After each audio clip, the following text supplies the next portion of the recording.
Hi everyone, আসসালামু আলাইকুম। আমি মোহাম্মদ ওসমান গনি। আজকে আমরা চলে আসছি নতুন একটা ভিডিও করার জন্য। আজকে ভিডিওটা অন্যরকম হবে, কারণ আজকে আমরা মূলত এমন একটা আসছি যে পরিবেশ, সেটা হলো একদম নদীর ধারে। নদীর ধারে বিষয়টা এটা না, বিষয়টা হলো আপনারা যারা হলো হিন্দু সম্প্রদায়ের মানুষ ভাইরা আছেন, যারা পুঁটিমারিতে যার সৎকারের কাজ করা হয়, যেমন এইখানে মনে করেন লাশ রাখা হয়, এইখানে মূলত সেই সৎকারের লাশের যে এটা করা হয়।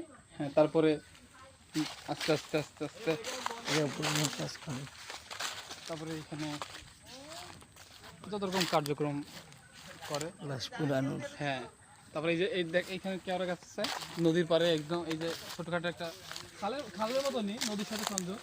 কেওড়া সুন্দরবনে যে হালকা হালকা ছোটো একটা ফিল এখানে আপনারা পাবেন। আর এখানে যারা আপনারা মনে করেন রোমান্টিক ফিল নিতে চান, যারা প্রেম পুরুষ, তারাও আস্তে আস্তে এখান থেকে আইসে এই রাস্তাতে যায় যায় যায় যে ওই নদীর পাড়ে যায় আপনারা বসে আপনারা ফিলিং করতে পারবেন। আর আমাদের সাথে আজকে কারা কারা আসছে, এই যে সবার সাথে পরিচয় করা দিচ্ছি। এই যে পাগলগুলো এই যে আইছে, ঠিক আছে ঠিক আছে। এখন এই যে পুরো পাগল নিয়ে আমরা আসছি এখানে। আমরা মূলত এখানে আসছিলাম, ওই যে বড় পাগল হলে আমার রিয়াদ মোহন, ঠিক আছে। রিয়াজ ভাই কিছু বলেন, আপনি কিছু বলেন। এই যে আপনি যে আমার সাথে ভিডিওতে আসছে, আপনার কোনো অনুভূতি আছে? সুন্দর, ভালো অনুভূতি।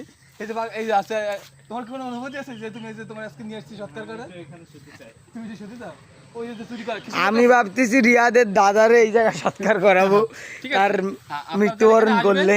এখানে আসবেন, এখানে পরিবেশ অনেক সুন্দর। এটা নিয়ে আসিস না।